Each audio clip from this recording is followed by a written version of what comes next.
নমস্কাৰ বন্ধু বান্ধৱীসকল, আজি ভিডিঅ'টো আৰম্ভ কৰিছোঁ আবেলিৰ পৰা। দিনৰ ভাগত বাৰু কি কৰিলোঁ সেয়া ভিডিঅ' কৰা নহ'ল।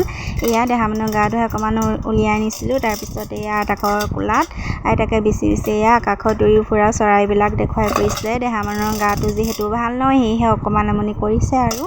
তাৰ পৰা সন্ধিয়া চাহ খাই কৰি এয়া দেহা মানুহ আকৌ আইতাকৰ লগতে এনেকৈ খেলি আছে। মাজে মাজে দুই এটা কাজিয়া হয় আৰু সৰু সুৰা, তথাপিও এনেকৈ খেলি আছে, ধেমালি কাজিয়াহে। তাৰপিছত এয়া ভগৱানৰ ফটোখন দেখাই এনেকৈ কৃষ্ণ কৰিবলৈ শিকাইছোঁ। এনেকৈ কৃষ্ণ কৃষ্ণ কৰিছে। তাৰপিছত এয়া দেহা মানুহ খুৱাবৰ বাবে পাপায়ে পাও এটা আনিছিলে মেৰাপানী টাউনৰ পৰা।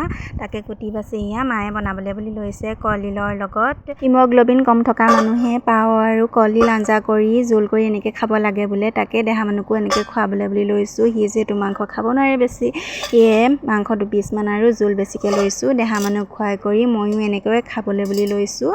এয়া মই আকৌ লৈছোঁ মাছ ফ্ৰাই কৰি, মাছ আছিলে লগত, মাছো 3জনী লৈ লৈছোঁ। তাৰপিছত আকৌ কলডিল আঞ্জা। এনেকৈ আজিলৈ ভিডিঅ'টো ইমানেই।